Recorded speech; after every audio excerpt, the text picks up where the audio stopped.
Hey everybody, this is Mike Jones again from Texas, the cop, retired cop from Texas.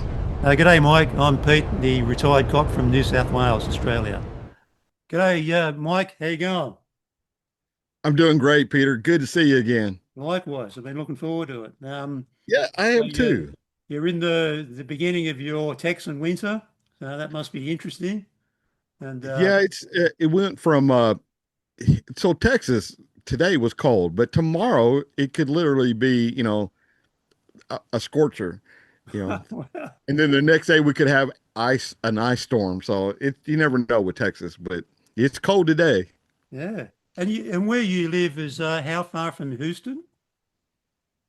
Uh, so we go by miles. Yeah. So probably 230 miles, Oh, somewhere that's a around long there. way. Yeah, that's Yeah. a big state then, Texas. Big Oh joint. yeah. Mm. Yeah.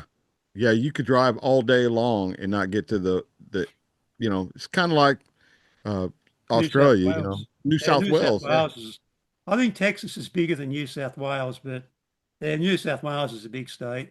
Well, not by Australian standards, but it's still a big place. Yeah. I Um, see some people have commented on my channel that they have ranches bigger than the state of Texas over there in Australia. So like I think y'all call them stations. I don't know about that. I think there are some sheep stations or cattle stations that are bigger than some European countries, but that's not saying much, is it? I mean, No. Yeah. Lithuania or places like that, they're about as big as a postage stamp, I think. Yeah. It's about the size of my county that we police. Uh, no. So what's been going on down there at King Island? Well, I've been just busy doing the normal farm stuff and, just milking the cow every morning. And when I was milking the cow this morning, I was thinking about a question that um, a lady asked for us to discuss, and that was about the scariest thing that we've been to. And I was thinking about that this morning when I was milking the cow. The lady goes by the name of Aussie Cozzy. Now, that means Ozzy to Cosby. give a translation of that would mean Australian swimming costume, because down here we call when you're going if your swimming costume is called a cozzy, spelled Oh. Cowzie. So a literal translation, Australian swimming suit. Anyway, that was Aussie Cozzy that asked the question about what's the scariest thing we've been to, and if I might lead off, is that okay? Oh, absolutely. Yeah.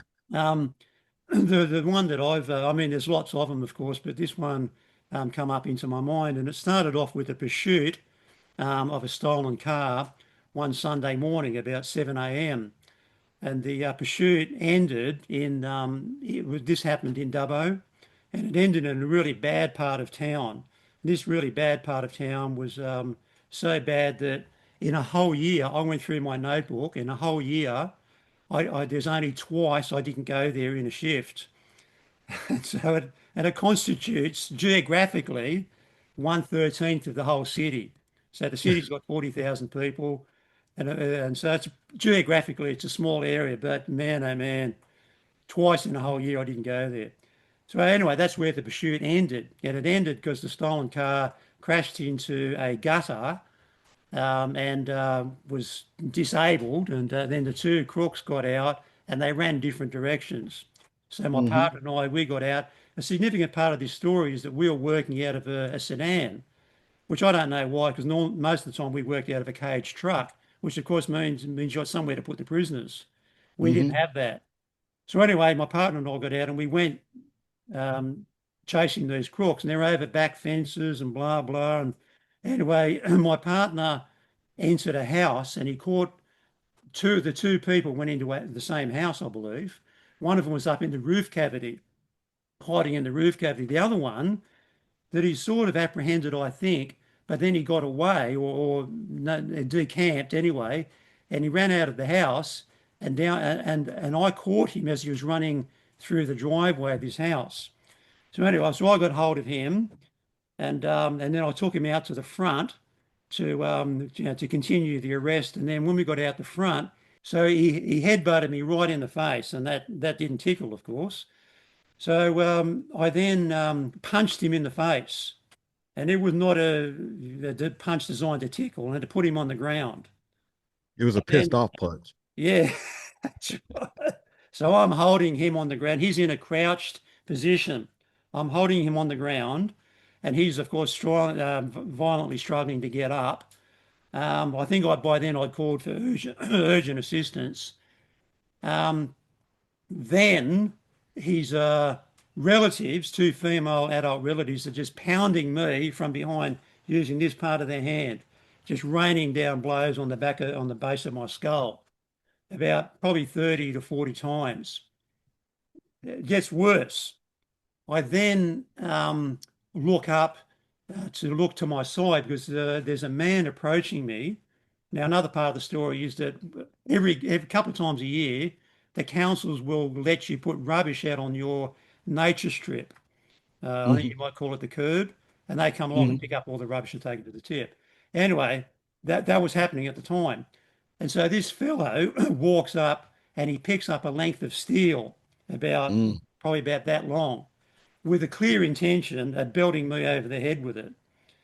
And Yeah. so I then put my hands, so I'm being pounded from behind, holding this bloke down, and then so I'm about to get flogged with a piece of steel. So then I put my hand on my pistol. I didn't unholster it, but I pushed the clip forward so that I could quickly get it out. And with Hmm. one hand, if he continued to come towards me, I was going to shoot him in the chest, and he was going to be graveyard dead, you know. Absolutely. And Yeah. then then the cavalry arrived, you know. So he took these people into custody, including the women that were belting me.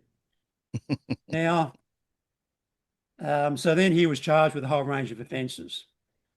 So then he pled not guilty to it. So which means it's put aside for a hearing. Yep. And but what I didn't know, and you never know this, he'd made a formal complaint to the police that that I assaulted him, meaning the punch. That was never hidden. It was in my statement, and it was in a document that goes to the court called the facts sheet. Never Hmm. hidden. There was no need to hide it. Anyway, so he made a complaint. So that, of course, then goes to the Internal Affairs Police for them to investigate me. But what happens is that when there's a hearing coming up about it, that internal investigation is held in suspension because the magistrate is made aware of the complaint against me. And so anyway, it goes to a hearing. So and the hearing was held, I don't know why, but the hearing was held in another town nearly 70 kilometres away. So anyway, we're there in the hearing, and so I go into the witness box to be cross-examined about me arresting this bloke. And the solicitor was genuinely incensed that I'd punched his client. And he cross-examined me from every possible angle about this. Anyway, I just was very calm, but I was painfully aware up the back left-hand side of the court where the public sit was an acting inspector of police. Now, acting inspectors get to be a fully fledged inspector by investigating complaints like mine. Right? He's there to see what happens. I was painfully aware of that. So I went all through that, and then we come to my cross-examination had finished, and then went to a lunch adjournment. We're over in the police station, which is right next door, having our lunch. There was a number of police there, and the solicitor, who had just subjected me, and no problems with that. I don't mind being cross-examined. And he come into the police station, looked at me. First words out of his mouth was, "I'm sorry about that." Meaning the cross-examination, he said, "But I need an escort out of town because the family of the accused had threatened him with physical violence because in their view, he'd done a pretty poor job of cross-examination because they guessed where this was going to end." And Hmm. I said to him, "Mate," I pointed to a computer. I said, "Mate, see that computer over there? Go and sit over there. I'll get a statement from you, and then we will go and lock up, meaning arrest all the persons that have made these threats against you." "Oh, no, I don't want that." He said, "I just want an escort out of town." I said, "Well, mate, that ain't happening. We're not going to do that." Anyway, I went back over to court. He then stood up and addressed the magistrate and said, "I want to get out of this." And the magistrate, I didn't know up until that point. Once the hearing has started, he needs the magistrate's permission to withdraw. And the Yeah. magistrate said, and he didn't give that permission. He said, have we got a hearing or haven't we?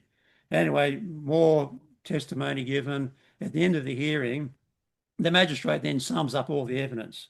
And it took about, I don't know, forever because I'm sitting there waiting because I know that if the magistrate finds that the person was not guilty, it's most likely I would have walked out of that court and been arrested by that acting inspector and arrested and charged with an assault. It's pretty scary stuff. Hmm. And at the end of the hearing, at the end of his summing up, the magistrate said to the crook, he said, "I know you weren't happy when the officer punched you, but the officer had no choice." At that point, everything's fine, and I breathed a big sigh of relief. Golly. That there's one more chapter to this story is that would have been more than a year later.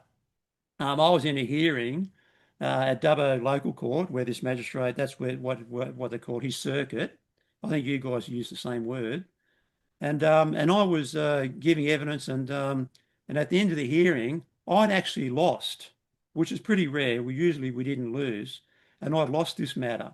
And when I was walking, and now magistrates very rarely speak to police like me, very rare. And so normally they talk to the prosecutor or to the Hmm. defense counsel. I was walking out of court, and I was quite distracted in my thoughts because I hate losing, and I could hear the magistrate speaking. And this was his very last hearing at that court because he was moving on to another circuit. And then the prosecutor called out and said, Peter, he said, His Honour is speaking to you. And I turned around and I put my hands like that in front of me, like I think you're supposed to speak to your honours. And His Honour said to me, he said, of all the police here, and there's about probably more than 50 police at that station, about 50 general duties police. He said, of all the police here, you bring the most matters before me. And he said, and I was always most pleased and most impressed. And he said, if you ever consider a transfer to Bathurst, which is another town where he was going, he said, I would be most pleased. Wow. Wow, that was fantastic. Yeah, man. Congratulations. Yeah, that was really good. It was actually mentioned, you might say it was mentioned in dispatches at the shift changeover meeting that afternoon. Anyway, that's my story. And I can tell you, I was poop scared when the Oh, yeah. magistrate was giving his summing up because I thought I could But walk out of here and get locked up. I just want to comment on right there at the end where you said, you went back over to around your boys and they were, all, you know, what would happen here if we would have got an attaboy like that, somebody talking about how we walk on water or something, that's exactly how my boys would react. Like, oh, you just think you're somebody now because you know because the judge sat there and said how you're just so good, like other rest of us aren't worth nothing, but you know how we Yeah, are as yeah, police officers. yeah. We don't congratulate each other. We always That's right. Yeah, right. yeah, yeah, yeah. But Exactly the same. Yeah, yeah. yeah, That's good. and, No, and that, that's part of the draw, I think, of being a police officer is that camaraderie, mm, to where your friends are not going to let you get, too big for your britches. They're not, what I'm saying? yeah, Uh, they're going to keep you grounded. yeah. And that's so important to be grounded, isn't it? It is, You've it got to be is, absolutely grounded. Yeah, walk around but with you an anchor can't up your back. brag. Yeah, That's the whole thing. You got something to brag about, but you know better than go bragging, yeah, at the station yeah, yeah, because they're going to cut you down. yeah, But yeah. so I think for me, the scariest thing, and we kind of brushed through it, when we were doing preliminary to this show here, we were talking about, um, a dom- I guess I get hung up on these domestic violence issues because we have so many of them. And you know what? And what people probably don't realize, and you probably do, is during the holidays, for us, it's Thanksgiving and Christmas. Christmas is being a big holiday for families. We have more violent domestic Yeah, issues yeah. than any other time. You Mm, know, if it's a hot summer night, we have a lot of domestic issues. mm, Mm. We know the bad guys are going to be out on a hot summer night. I mean, or a full moon. Is that how Oh y'all? yeah, yeah, for sure. Yeah. Yep. I don't think people that they don't realize, about police work, these little nuances. If we have a full moon and it's Mm. hot, Mm. oh yeah, you better bring a thermos because you're going to be going from call to call to call to call. Yeah. But Mm. but for me, uh, domestic violence. So I went on a domestic violence call, and we're trained in the academy that you don't pull up in front of the house. Oh, somebody swapped Oh me yeah. here. No. So we're trained that you don't pull right in front of the house because, as we were talking, you might have Bubba in there telling his wife, "Yeah, go ahead and call, the cops." And when he gets here, I ain't going alive. They're gonna have to shoot me. That Mm. kind of thing. That machismo. Mm. And so it was a domestic violence call. And then I show up, and so some other police officers. I wasn't by myself. By the time we got there, and this is when I was still a city police officer, so my backup was pretty close. When I went to the county, my backup might be 20 minutes away. Wow. So you, Oh, yeah, you really gotta yeah. suck it up. Yeah. Uh, you're, I don't think the public realize um, that we feel fear just like they do. You know, Uh, right? We just have to deal with it because we can't call the cops to come save our ass. We have to deal yeah. with it, Yeah. right? We're it. What we call that. We are the 911. That's right. So yeah, we're not picking up 911 and calling.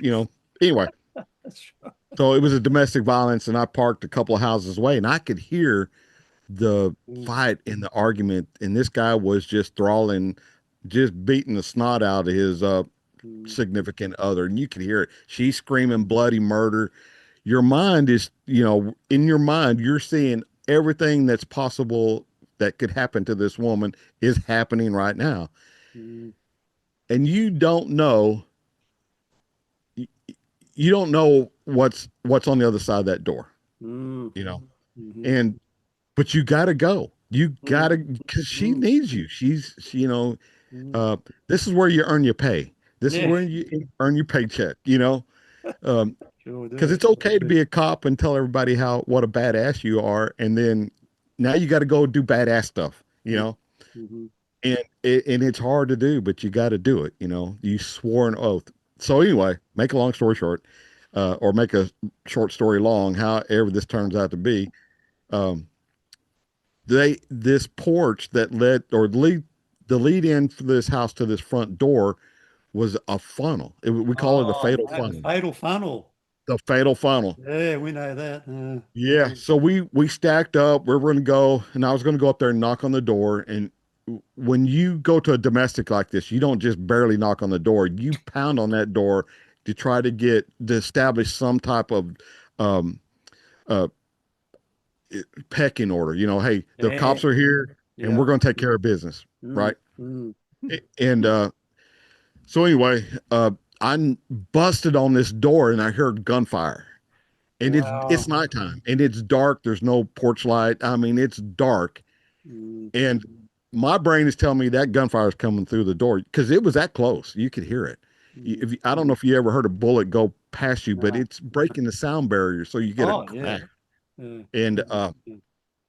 so anyway, that didn't that didn't happen. The bullet didn't go past me, but my brain said that's probably what's Oh, going to be happening next. Anyway, we ended up setting up a perimeter, and then somebody came in and finally talked that guy out. He had actually shot the roof above the entryway door in yeah. his own house. Mm. But when you're in that fatal funnel, you have no place to, you have no cover. You can't run away. Mm. Then you're just, I mean, you're it. So you have to sit there and or stand there, and you try to get just as small as you possibly can. You got to blade yourself. But I Mm. just thought any minute now that bullet is. I'm in my mind. I could see light coming through the holes in the Mm. door that weren't there. My brain was Mm. telling me that's what's fixing to happen. Mm. And anyway, I pounded on his door several more times, and he's on the other side yelling, something I couldn't understand, but it was in effect, I ain't coming out. You're going to have to come in and get me type of thing. And we have special, we have SWAT teams and we have things like that they train to do that. Mm, So we just backed up, established a perimeter and waited for the SWAT team guys to come up there and then they smoked him out. But that mm, was the scariest thing that's ever that I ever faced as a police officer. And domestic violence ones are scary, mm. because you don't know, you know, the other scary thing is if you're evicting somebody from their property, from their house, That you had to do that as a constable, didn't you?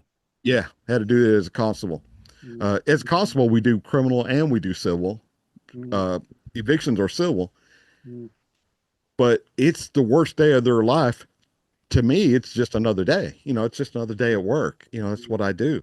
Um, but to them, they have nothing else to lose. And there's been several times, uh, you know, I mean, you just gotta realize that this person, male or female or both, they're losing they sent their kids off to school that morning. mm, We're going to kick them out of the house in the middle of the day, put all their stuff on the curb, mm, and their kids are going to get off the school bus with no home, you know? mm, And mm, so psychologically, it's hard for us as police mm. officers, No, no. but it's also a scary deal because, you know, that man might think, he's been a failure and he can't provide for his family, and up until today, he had a place for them to sleep. And now, so, you have to be, there's cops in Texas, constables that get killed, once every so often Mm, serving evictions, mm. So so you that have to be mindful. would be the perfect setting for that dreaded murder suicide. Yeah. Uh, Or suicide by cop too, yeah, you yeah, know, yeah, yeah. Yeah. which, What was the firearm, Mike, that was used in the story? What sort of gun did he have? oh man, it's been so long. It's probably been 25 years ago. It was some kind of pistol. And I believe if my memory serves, I think it was a 38 revolver. I Oh, think. okay. Yeah, right Yeah. on. Yeah. I mean, it sounds like a elephant gun when you think it's Yeah. pointed at you, but Oh, well, yeah, when it's in a small environment like that, it just echoes and makes it even louder. I mean, yeah, in your it's brain, pretty loud anyway. your brain thinks it's that big. That's right. Speaking of that, look what I brought to the party today. Oh, wow. Now, can I just ask, when you last week, you asked me if I was familiar with that, and then Yeah. I was thinking about it later, is that the 45 Browning? Is that a 45 Well, Browning? so a lot of companies made the 45. This one Yeah, was made in 1941 by Remington Rand. And right. so I guess a bunch of them licensed, from, I think Colt was the one who designed it. I think. Oh, Colt 45. Now, because I think our Australian military used to carry that. Oh yeah, I think they probably were given a whole bunch by the American government. My father, when he was a Marine, Ah, the Marine Corps were selling these. They had them in service for a long time, and I think he told me he's gone now, but I think he said he paid $50 for this. hmm. I think's what he said, I and mean, then reasonable amount of money back then, I'm guessing. probably, yeah. I mean, he was in after World War II. But this was made in World War II. I don't know the history whether it was carried, by somebody in World War II, but Hmm. um, he paid $50 for that. So when I became a Marine, we also carried the 45 up until the mid 80s when they went to a Beretta. But I was able to carry this as a Marine. And then when I became a police officer for the Right, first probably 15 years, I carried this was the right. weapon I carried. Yeah, and it's My got an my exposed dad's. hammer. So you pull that hammer back at the back there, Yeah. and then it just slides back, does it, when it discharges? Is that Yeah. So the hammer will come forward yeah, and you can see there's no magazine in there. Let me just do that. So there's yeah, nothing ejected. So we know this gun is safe, right? yeah, yeah, yeah. So with a 45, the safety is this part right here. It has to be pressed in. So with your hand, Oh, but okay. Right. before that hammer will go forward. So when you carry it as a Mm. police officer, you always carry it with one in the round. I Yeah. mean, one round in the chamber Yeah. and the hammer back. Mm. You don't do that in the military, but you do it in the police uh, force Mm. because you don't have time to, you're not going to warn somebody. If you pull it, you're going to use it, Yeah. Yeah. right? Uh, And you don't want to, you might get ambushed. The police department's a whole lot different than the military. You kind of know who the bad guy is. yeah. Police department, we don't, right? Yeah. Yeah. But anyway, so yeah, we would go, if you see, look, I'm going to pull the trigger. Yeah. You see that? And that hammer is not Yeah. going forward. But Yeah. if I push that right there, Ah, yeah. Nice. pretty Yeah. cool. Yeah. It's got Cool. like a gazillion parts to it. It's a pain in the ass to clean. Ah. With But your I wanted to bring, with the pistol you showed us last week, I didn't notice, but does that have any sights on it? yeah, It does, it, huh? it did. Now, I don't have it out here. Um, w- so the one I brought out, I have a laser sight also for that Ah, pistol. right. So yeah, I didn't have it out here, but when Mm. you pull it out, that laser automatically comes on. And Right. as long as it's already zeroed in, Yeah. then The, it'll be a laser pointer. the New South Wales Police are in the process of going from the 40 caliber Glock that I carried and that you carried. They're Hmm. going to some a new pistol, semi-automatic. I think it might be a 9 millimeter, but it actually has a the laser light on it. Oh, really? Mm. Is it integrated or is it Yeah, I added think to it? so. I've never seen Yeah. one, but I just Yeah. been reliably. A lady I know that's a serving member of the New South Wales Police told me that. Hmm. And so I mean, because I mean, I don't know what the New South Wales government will do with all those Glocks because there's 15,000 of them. I don't know. Yeah. I know when we went when they went from the 38 Smith and Wesson, the New South Wales government just sold them to some tin pot country and somewhere like who knows where and just say, oh look, there's 15,000 revolvers. Do you want them? So I'm Yeah. guessing they'll get sold to somebody. Yeah. You would think they'd want to recoup some of that for the taxpayer, right? Yeah, yeah. Mm. I don't know how that works. We there's the police departments here in Texas, the bigger ones, they issue a weapon, Mm. and even around here, you have police departments issue a weapon, but you can also carry your own, as long as you qualify with it. Yeah. We have to qualify every year. Mm. Did y'all have to Oh qualify every yeah, yeah. year as You well? had to every year. We did I think it was once a year we did a live fire, Yeah. and you had to you had to pass, and if you didn't pass, well then you lost your gun. And then a number of times during the year we would do other um, training or just retraining. One of them was always there was a Glock that carried paintball bullets, and we would go into an environment. One place where we did was an Air Force base, and there was those big Nissan huts, and we would get Hmm. given a story. Okay, you and your partner, there's an armed robber in there that just robbed a bank. He's taken refuge in there, and inside that hut, or there's a massive building, massive, with the little enclosed little offices within the building.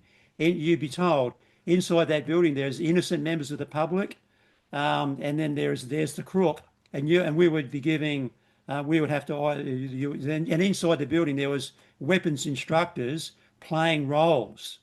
One would be innocent member, another one would be the crook, and you would have to instantly decide whether you're going to shoot them or you're going to, or use capsicum spray. There'd be fake capsicum spray, Hmm. or protect them. It's full Yeah. on, really exciting, but full on. But Yeah. one of the things that given what you mentioned before, Mike, about you just about being we're just as scared as everybody else. It's a Mhm. fascinating subject that I find, and what I've come up with, because I know you simply cannot be scared and say, "Well, I'm not going in there." You've got to go. It Got to doesn't matter go. how scared you are, you're going in. And so, what I've determined or what I've figured out is that what we do is we get that fear, and I figuratively put it in my back pocket. Okay, I'll deal with that later. because there's been times when I've been so scared. My knees would be shaking, but you're going in anyway. And what I find is that once you hit that red and blue, they hit that button in the truck where the red and blue lights come on and the sirens roar. And I think I mentioned to you before, I've been watching old episodes of Streets of San Francisco with Carl Malden and Mike Douglas. I Yeah, love that show because what I I do find, too. and I watch it in bed at night when I'm just before I go to sleep. I don't know why I do that.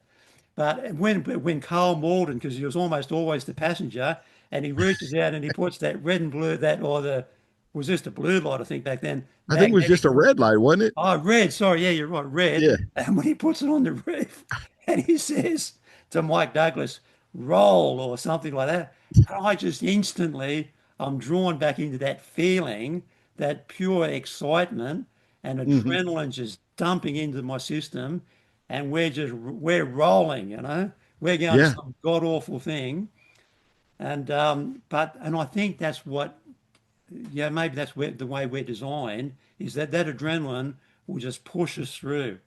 Because as you've said before, afterwards there's that dump and you go, oh my God, that was pretty horrible. But I think Yeah. that's, I think, I mean, I've never been interested in driving fast, but I defy any red-blooded male not to get excited by hitting that button and the red and blue lights come on, the sirens roaring, and you're going to something where everyone else is getting out of, and you're Yeah. going, that's bloody exciting. Yeah. Yeah. No, it is. It is. And for all the bells and whistles that we have in our cars, and Mm, I think you've seen the picture, you know, everything that I had in my car. Um, yeah, it's super cool. It really is. It's the coolest job in the world. I used to say it's the best circus going because people that we deal with, we don't deal with normal law-abiding people. We just don't, you yeah, know. But you have to be hypersensitive to people outside your vehicle, that over here the law is if it's an emergency vehicle, like if it's me behind you and I have my lights and my siren on and I'm going to a call, an emergency call, the law is move over farthest to the right yeah. and yield Yeah. to the Oh, emergency yeah, same vehicle. here. Okay. So Mm, when you do that, I mean, that's what the law says. But in reality, people will pull to the left. People will stop or slow down in front of you, or they'll match the speed of somebody beside them because they don't know what the hell to do. yeah, And, and so you have to be aware as a police officer that you're putting these people in danger. yeah, If it's your mother and I hit the lights because I'm going to go to a dog that's barking, we don't run an emergency like that. So this is hypothetical, mm, but if you have to weigh, am I putting these people in danger? yeah, Because if I hit their lights and sirens and they go to the left instead of to the right and they roll off the road and wreck their car because they were trying to get out of my way, mm, I have to be able to justify that, not only lawfully, but I have to justify it to myself. yeah, mm, You know, mm, and I don't think people realize that everything that we do, we have to think about the other people. yeah, But that's what we're getting paid to do. We're yeah, getting paid to go into harm's way. mm, And so, mm. like I said, everybody wants to be a badass until it's time to be a badass, That's right. This Yeah, is scary. yeah, yeah. But yeah, I remember times with it, we just had to turn the siren off. yeah, You just go yeah. to some sort of gridlock, which is just pointless being behind someone when they can't get out of the way. You've got to turn it off. But some people get a bit like in New South Wales, there was legislation or exemptions maybe written into legislation about what we could do. And one of them was to exceed the speed limit. I mean, we could Hmm. legally exceed the speed limit. We could legally go through a red light. The protocol is, but when you come to a red light, it doesn't matter if it's 4 o'clock in the afternoon or 4 o'clock in the morning, stop, look left and right, and then go. But one of the great, and to this day, Mike, I still do this, or my wife does it for me. Because if you and I are working together and I'm driving, You say clear yeah, left, clear right. yeah, yeah, clear left. Yeah. Yeah. And my wife does it now. Even though I live on King Island, like even last night we went to the local brew house to have a couple of pizzas and a drink. And then when we're coming out of that corner, it is a bad corner. To see to the left is not very good. You really have to turn your head. And Janet just goes, clear left. And because it's the great, and I love that confidence to have in your partner, to give you that call. Yeah, it's Yeah, fantastic. I love it. it is. It is. The funny part of that is my wife tells me how to drive all the time, uh, whether I'm asking her for it or not. And I tell her, look, honey, I was a police officer for 27 years.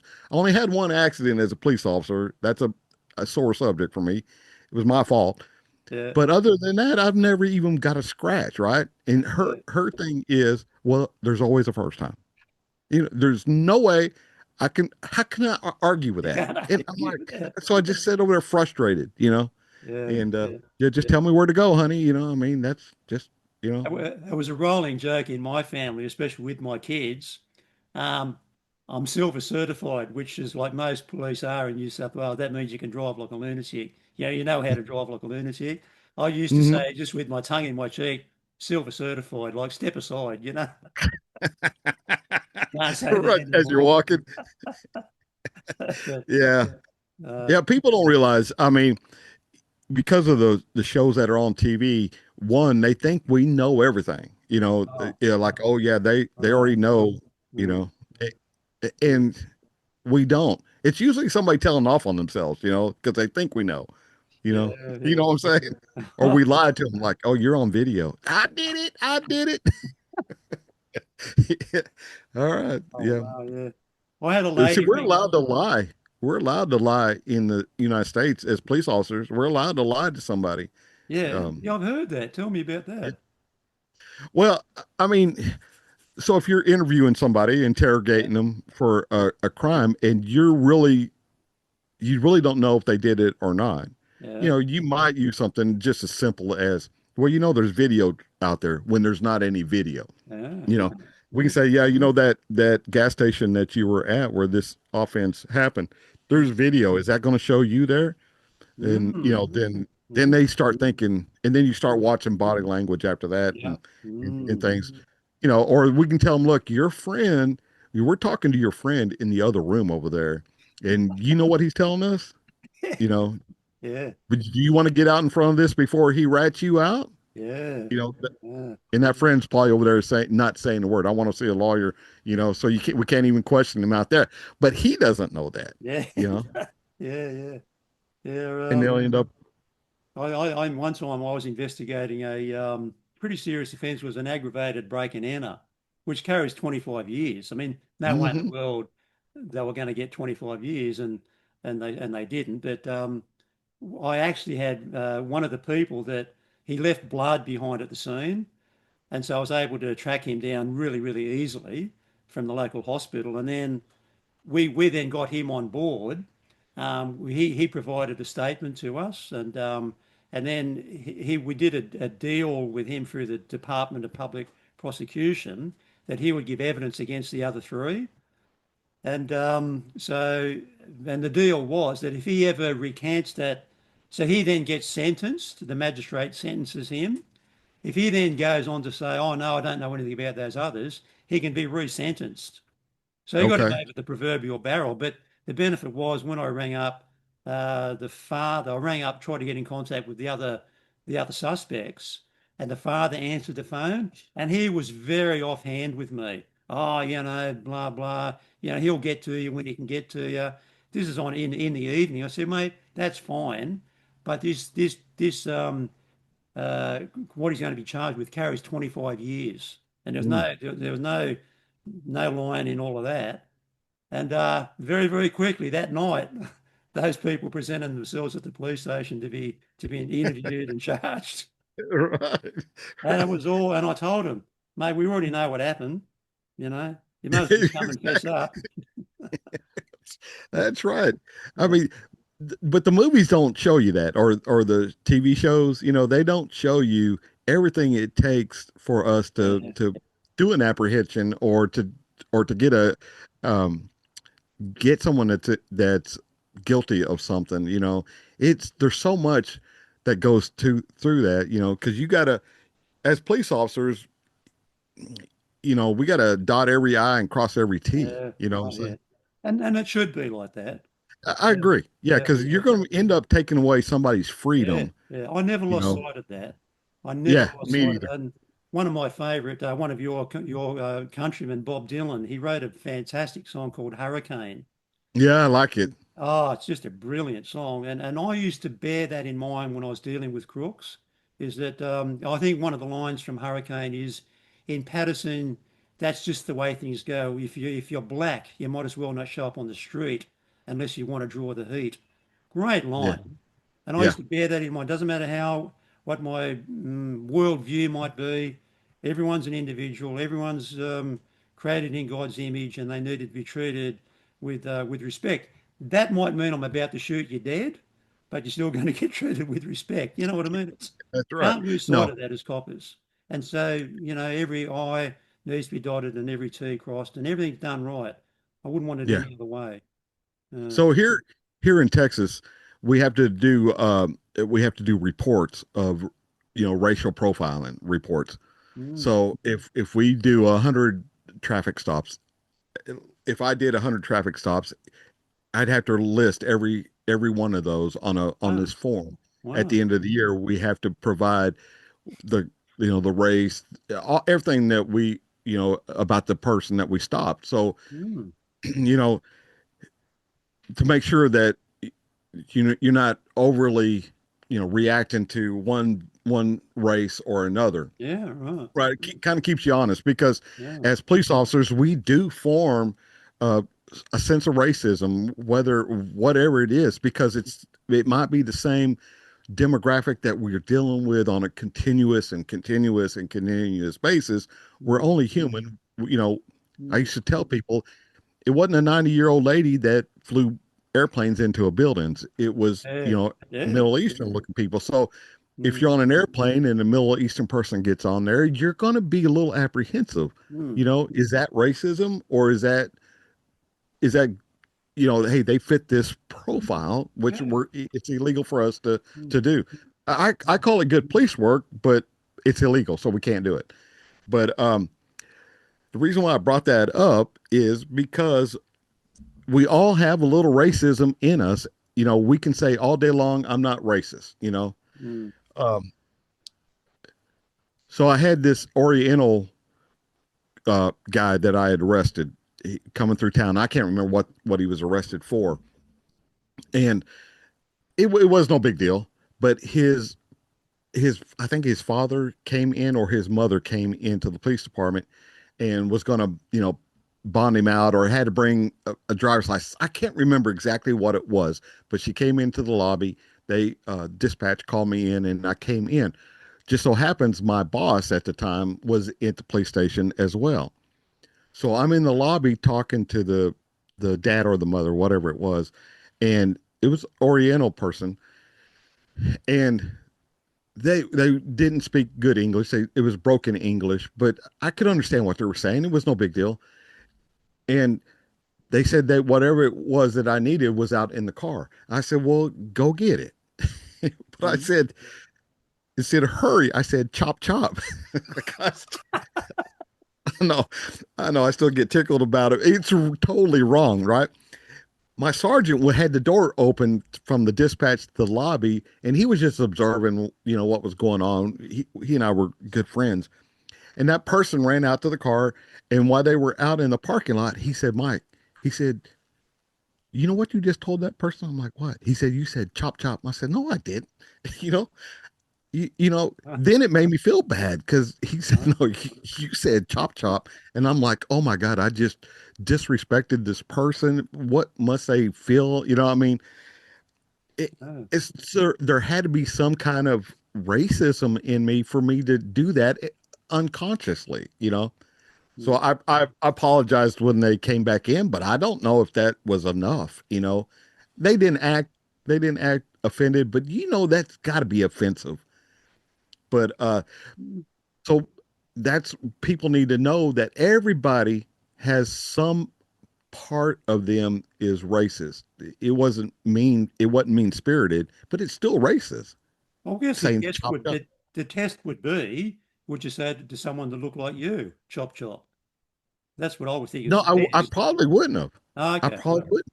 Uh, Yeah, no, it was totally wrong. mm, I mean, it was really wrong. It bothered me for weeks. You mm, know, mm, I would put myself in their position and think, I've never been discriminated because of being a white man. I've never no, I don't even know but my wife's 100% Hispanic. She gets mm, discriminated all the time, and yeah, I see right. it through her eyes. Mm, mm. But I used to work with a with an Aboriginal policeman, and he was overtly Aboriginal. Fantastic copper, really, really good. He was a senior constable like me, and he told me that one time he went in to buy his wife or to order her a birthday cake, and he went into the shop. He's just in his plain clothes, his ordinary clothes, and the person at the bakery said, "We need a deposit." Because I had to oh have the cake made and then icing put on it and happy birthday Mary sort of thing. And he said if you went in there, Peter, said they would need a deposit. It's because I'm Aboriginal. And I had to say, wow, and he said he was pulled over once because he was a policeman. He had a nice car, and he was pulled over by a highway patrolman. And he said to the highway patrolman, "You pulled me over because I'm an Aboriginal man driving a nice car." And he got out his wallet and showed his ID. Yeah, and I mm, think he's right. I believe he was yeah, right. yeah. I mean, we're all human, and I'm not proud of that moment. Mm, mm, Because I really don't. I mean, I would have swore up and down I don't see color in that way, but mm, because of being a police officer, and this is just my speculation here, yeah. is that I only deal with certain people Mm, all the time. I don't mm, deal with yeah. you know how it is, and Mm, people will say, well, why do you consider everybody to be this way? I said, I only deal with the bad people, yeah. and unfortunately, that's yeah, you don't see what I see, Mm, and I'm not making excuses for it because it was totally wrong what I said. I mm, didn't even know I said it, so that means it was internal to me. mm, And mm, if the sergeant hadn't been standing there, mm, there's no way I would have mm, thought that I'd said that. mm, But mm, and but I was man, I was heartbroken, because I mm. didn't want that person to feel belittled by me. It says a lot about you, Mike, that you felt that way. That makes you a champion bloke in my view. Yeah. Yeah, I mean, you would have felt the same way, we're just human, but Mm, we come from we come from a side of authority because we have a badge and we have gun and we look like we're RoboCops, mm, so they don't even know if they can complain, mm, because who's going to believe me? mm, This guy here, he's a cop. Everybody believes cops over us. mm, At least that's the way it is here. I don't know how it is there. So I put that person in a bad position, mm, and I'm not even sure they heard me, mm, but mm. in my mind, you know, I I was an asshole for a day for them, and I did not like that. So Well, I think that's about an hour, I think, Mike. So wow. that's Well, you're easy to talk to, Peter. likewise.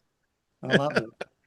So if anyone's listening, or to the people that are listening, just keep your comments coming and any other suggestions that you want Mike and I to Yeah, talk about, please. that'd be fantastic. Um, so anyway, thanks, dude. Thanks very much Yeah, for you that too, time. brother.